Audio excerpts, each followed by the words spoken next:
Welcome friends, मैं हूं संदीप निगम और आज आपको बताऊंगा माई एसक्यूएल शो स्टेटमेंट के बारे में। जब भी आपको डेटाबेस के बारे में कोई भी इंफॉर्मेशन निकालना हो, यानी कि डेटा अबाउट डेटा या बोले हम मेटा डेटा अगर आपको निकालना हो या देखना हो कि मेरा टेबल के बारे में जानकारी, फंक्शन के बारे में जानकारी, प्रोसीजर के बारे में जानकारी, तब हम इंफॉर्मेशन स्कीमा का उपयोग करते हैं। इंफॉर्मेशन स्कीमा में हमें टेबल का नाम लिखना होता है और कॉलम कौन कौन से हैं वो देना होते हैं, तो उसमें बहुत ब्रॉड लेवल पे हम वैल्यू को देख सकते हैं। लेकिन यदि आप एक स्पेशल क्वेरी का उपयोग कर डेटाबेस से कोई भी इंफॉर्मेशन गैदर करना चाहते हैं, तब आपको शो स्टेटमेंट का उपयोग करना होता है। वैसे शो स्टेटमेंट में करीब 42 के लगभग कमांड्स होती है, लेकिन मैंने इसमें कुछ कमांड निकाली है जो सबसे ज़्यादा उपयोग में आती है और आप उसका किस तरह से उपयोग कर सकते हैं ये इस वीडियो में मैं आपको बताने वाला हूँ। तो आप यहाँ देख रहे होंगे मैंने एक टेम्परेरी डेटाबेस लिया है MyDB जिसका नाम है, और इसमें मेरे पास इवेंट भी मैंने एक बना लिया है। आपने देखा होगा मैंने फंक्शन भी बना लिया है, यहाँ पर प्रोसीजर भी बना लिया है, कुछ टेबल्स भी पहले से मौजूद है। टेबल पे मैंने कोई ट्रिगर वगैरह भी बना लिए हैं, एक ट्रिगर भी बनाया हुआ है और साथ में मैंने व्यू भी बना लिया। यानी कि जो सबसे ज़्यादा उपयोग होता है, जिनके बारे में मैंने मेरे पिछले वीडियो में जितना सब बताया है, उनमें मैंने एक एक सब चीज़ें यहाँ पर बना के रखी है। अब मैं आपको बताता हूँ कि हम किस तरह से इनकी लिस्ट को देख सकते हैं। तो मैं सबसे पहले एसक्यूएल में जाता हूँ और यहाँ पर मैं लिखता हूँ शो। मैंने लिखा शो और सबसे पहला पार्ट आता है डेटाबेस। तो हम यहाँ से चलते हैं कि शो डेटाबेस, मतलब आप देखना चाहते हैं कि यहाँ पर कितने डेटाबेस है ना। यहाँ पर विशेष ध्यान रखना कि जब आप शो के साथ डायरेक्टली इनका उपयोग करें तो डेटाबेसेस यानी कि बहुवचन में लिखना है, मतलब आखिरी में आपको एस लगाना है ताकि ये लिस्ट देगा, है ना। मैंने लिखा शो डेटाबेस और मैं जैसे ही इसे एग्जीक्यूट करूँगा तो आप देखेंगे यहाँ पर जितने भी डेटाबेस थे वो सब मुझे दिखाई देने लगे। हाँ, इसमें एक ऑप्शन, एक फीचर और है जो आगे जितनी भी हम बात करेंगे सभी के लिए कॉमन है, तो मैं सब में आपको अलग अलग नहीं बताऊंगा। यदि आप यहाँ पर लाइक लगाएं तो डायरेक्ट लाइक लगाकर आप लिख सकते हैं कि मैं एक पर्टिकुलर एम नाम से जो डेटाबेस है वो देखना चाहता हूँ। तो जो भी हमारे लाइक का पैटर्न होता है हम वैसा करेंगे और एग्जीक्यूट कर देख सकते हैं। तो यह जो लाइक है यह आगे मैं जितनी भी कमांड बताने वाला हूँ सभी में ये चलने वाली है। शो से शो डेटाबेस या शो टेबल हुई, शो इवेंट हुई, उनसे रिलेटेड हर कमांड में। तो हमने यहाँ पर देख लिया कि डेटाबेस कौन कौन से हैं, सिंगल छोटी सी एक स्पेशल क्वेरी से। अब डेटाबेस के बाद जो अगला आता है, अगर अल्फ़ाबेटिकली मैं बात करूँ तो यहाँ पर क्या दिख रहा है, इवेंट्स। आपको याद भी नहीं करना है यहाँ क्या लिखा है, इवेंट्स। तो आप सीधे यहाँ पर क्या करो, इवेंट्स लिख दो। मैंने लिख दिया इवेंट्स। एस का विशेष ध्यान रखना। ये देखिए इसमें जितने भी इवेंट्स होंगे करंट डेटाबेस में वो यहाँ पर आ जाएंगे। यदि आप यहाँ पर फ्रॉम करके डेटाबेस भी लिखना चाहें, फ्रॉम इन का उपयोग कर, तो आप डेटाबेस का नाम भी दे सकते हैं।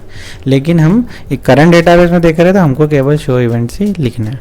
इसके बाद नेक्स्ट अगर आता है तो हम ले सकते हैं, यहाँ पर जो लिस्ट में दिख रहा हो गया फंक्शन। तब आपको फंक्शन अगर देखना हो तो फंक्शन देखने का तरीका थोड़ा सा अलग है। आपको यहाँ पर सिंपल फंक्शन लिखना है।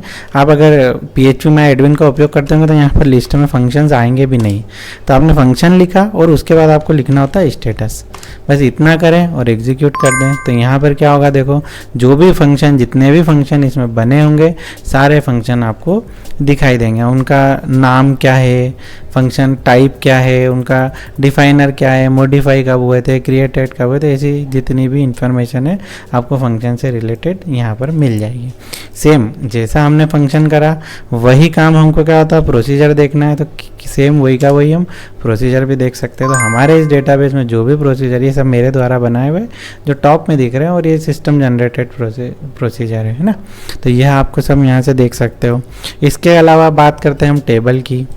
तो हम यहाँ पर केवल प्रोसीजर और फंक्शन में लिखने का तरीका अलग था, टेबल्स में वही आप सीधे क्या करेंगे, टेबल्स लिख देंगे। शो टेबल्स किया, देखो यहाँ पर सारी टेबल्स आ गई, टेबल दिखने लग गई। हाँ, एक बात और ध्यान रखना कि टेबल वाले डेटाबेस में ही व्यू का डेटा भी स्टोर्ड होता है। तो आप यहाँ देखेंगे ना तो देखो व्यू सिटी आ रहा है।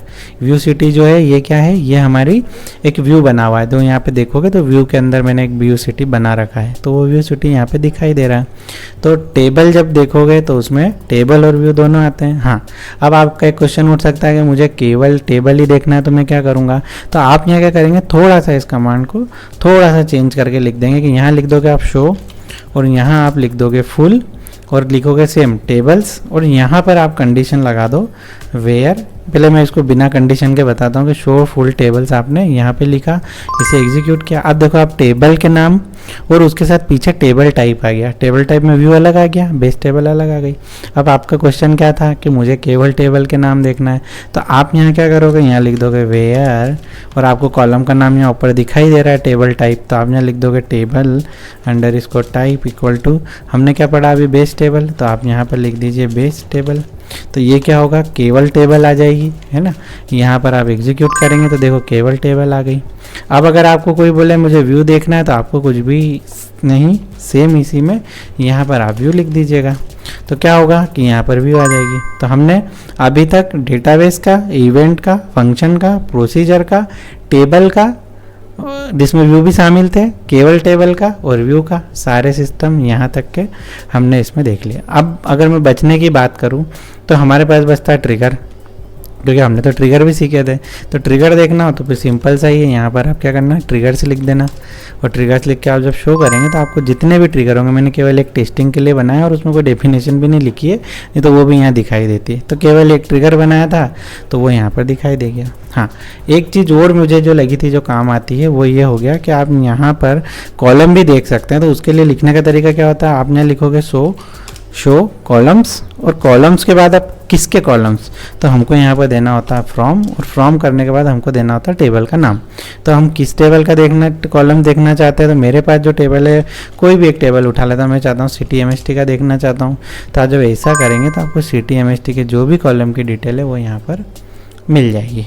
ठीक है, यहाँ तक के देखा जाए तो हमने 1 2 3 4 5 6 7 और 8 कमांड हम टोटल मानेंगे। 8 कमांड में हमने ये सब चीज़ें देख ली।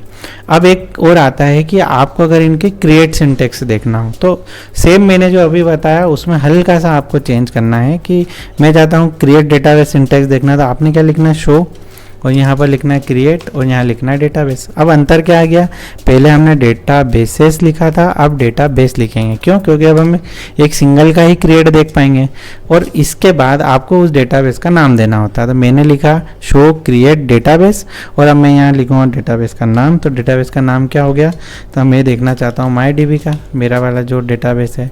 आप जब एग्जीक्यूट करेंगे तो देखो ये क्रिएट डेटाबेस का सिंटेक्स आ गया। अगर ये यहाँ पूरा, वैसे पूरा नहीं दिखाई देगा, तो ऑप्शन में जाके फुल टेक्स्ट कर लीजिएगा और एक बार गो कर दीजिएगा। तो देखो ये आपका पूरा स्टेटमेंट आ गया। इसको कॉपी करके आप कहीं पर भी एग्जीक्यूट कर सकते हैं। यह ऑप्शन भी जितनी हम स्किल चलाएंगे सभी में दिखेगा। तो आप हर बार मैं आपको फुल टेक्स्ट करके नहीं बताऊंगा, आप फुल टेक्स्ट करके उसे देख लीजिएगा। अब फिर हम सीक्वेंस से चले, हमने डेटाबेस देख लिया, फिर उसके बाद बात आती है इवेंट की। इवेंट्स लिखा था, अब हम क्या करेंगे, यहाँ पर इवेंट लिख देंगे, केवल इवेंट लिखा। अब इवेंट का नाम लिख दो, तो इवेंट का नाम क्या है, तो हम यहाँ से इवेंट का नाम देख लेते हैं। टेस्ट नाम से इवेंट बनाया, ये टेस्ट लिख दो, एग्जीक्यूट कर दो। देखो ये इवेंट के बारे में किस तरह से लिखा है, क्रिएट डिफाइंडर, और ये पूरा आ गया। इस सिंटेक्स को भी कॉपी करना है, सेम ऑप्शन में जाओ, फुल टेक्स्ट कर लो, है ना। नेक्स्ट पे की बात करें, इवेंट के बाद हमने क्या देखा था, हमने देखे थे फंक्शन। तो फंक्शन के लिए वही बिल्कुल सेम ही है, इवेंट हटा दो, फंक्शन लिख दो और फंक्शन का नाम लिख दो। अब फंक्शन का नाम क्या है, फंक्शन का नाम है FUNC टेस्ट। तो आप यहाँ लिख दोगे FUNC और उसके बाद लिख दोगे टेस्ट। तो ये क्या करेगा, आपको उसकी डेफिनेशन बता देगा। अब प्रोसीजर का देखना तो यहाँ पर प्रोसीजर लिख दीजिएगा, बाकी सब सेम है। यहाँ पर मैं क्या करूँगा, जो भी प्रोसीजर बनाया, माई प्रोस देखना चाहता हूँ, मैंने यहाँ पर माई प्रोस लिख दिया। तो आप इस तरह से कोई भी डिटेल आसानी से देख सकते हो, ऑप्शन में जाके उसे निकाल सकते हो। अब इतना देखा, अब आ गई टेबल। तो टेबल में मैं क्या करूँगा, यहाँ पर टेबल लिख दूंगा। टेबल के बाद सेम प्रोसीजर को फॉलो करेंगे। हम यहाँ पर क्या करेंगे, CTMST है तो हम यहाँ पर लिख देते हैं CTMST। ठीक है, हमने टेबल कर CTMST को भी देख लिया। ये देखो CTMST आ गई, ऑप्शन करके इसको फुल करके बता देता हूँ क्योंकि ये बहुत काम का है। तो देखो यहाँ पर पूरा क्रिएट सिंटेक्स आ गया, कॉपी करो, कहीं भी एग्जीक्यूट करो। ठीक है, अब व्यू के केस में यहाँ पर हमें व्यू मिलता है ना। ऐसा नहीं कि अब यहाँ पर टाइप देना पड़ेगा या कुछ नहीं, यहाँ पर आप सीधे व्यू लिख दो। और व्यू लिखने के बाद आपका व्यू किस नाम से बना हुआ है, आप व्यू का नाम देखो, मेरा बना है व्यू सिटी, आप व्यू सिटी लिख दो। तो ये क्या करेगा, आपको जो आपने व्यू सिटी बनाया था वो आपको यहाँ पर उसका भी सिंटेक्स दिखा देगा कि मैंने किस तरह से व्यू सिटी बनाया हुआ था, है ना। फुल टेक्स्ट करो, हर में फुल टेक्स्ट कर लेना, तो आपको पूरा उसका सिंटेक्स मिल जाएगा। जो चीज़ हटाना हो हटा देना, आप एग्जीक्यूट कर देना। अब फिर से डेटाबेस हो गया, इवेंट हो गया, फंक्शन हो गया, प्रोसीजर हो गए, टेबल हो गई और व्यू हो गया। अब बचा क्या? ट्रिगर। तो ठीक है, ट्रिगर भी देख लेते हैं। तो हमने यहाँ क्या लिखा? Simple trigger. ये ज़्यादा सिंपल है, उससे ज़्यादा इसमें याद करने की ज़रूरत है नहीं। ये मेरे इसका नाम है ट्रिगर का INSCTMST, INS और उसके बाद क्या लिखा है? CTMST। मैंने यहाँ पर CTMST को कर दिया। ऐसे करने से देखो आपके पास ये ट्रिगर की भी सारी डेफिनेशन सामने आ गई। एक कॉमन बात और मैं आपको बता देता हूँ कि जैसे हम कुछ भी देख रहे थे, जैसे कि हमने क्रिएट ट्रिगर ही देखा या फिर कोई लिस्ट देख रहे थे, हमने स्टार्टिंग में देखी कि हम देखना चाहते हैं टेबल्स देखना चाहते हैं, मैंने लिखा टेबल्स, तो शो टेबल्स किया तो करंट डेटाबेस की आ गई। आप चाहते हैं किसी और डेटाबेस की देखना है तो हम क्या करेंगे, यहाँ पर शो टेबल्स करने के बाद यहाँ पर मेरे साथ इतने सारे डेटाबेस है, मान लीजिए MySQL का ही है तो मैं यहाँ क्या लिख दूँगा? फ्रॉम, और यहाँ लिख दूँगा MySQL। तो ये क्या करेगा? जो MySQL का डेटाबेस है उससे मुझे टेबल बता देगा, है ना। सेम यह कि जो फ्रॉम लिख दो या इन भी लिख सकते हो, तो आप इनसे भी लिखोगे तो वो सेम ही एग्जीक्यूशन होगा। सेम ऐसा आप धर में कर सकते हो, जैसे मैंने जो इवेंट्स देखा उसमें कर सकते हो, फंक्शन देखे उसमें कर सकते हो, प्रोसीजर देखा उसमें कर सकते हो, टेबल देखा उसमें कर सकते हो, ट्रिगर्स में कर सकते हो। तो ये देख सकते हो। साथ में हमने क्या देखा था? लाइक वाला देखा था, तो आप एक लाइक वाला भी सभी में उपयोग कर सकते हो। आशा है मुझे आपको MySQL शो स्टेटमेंट बहुत अच्छे से समझ में आ गया होगा। यदि इस वीडियो से रिलेटेड आपकी कोई भी क्वेरी हो तो आप मुझे कमेंट कर सकते हैं। यह वीडियो कैसा लगा बताना ना भूलें। मिलते हैं नेक्स्ट वीडियो में। Thanks for watching.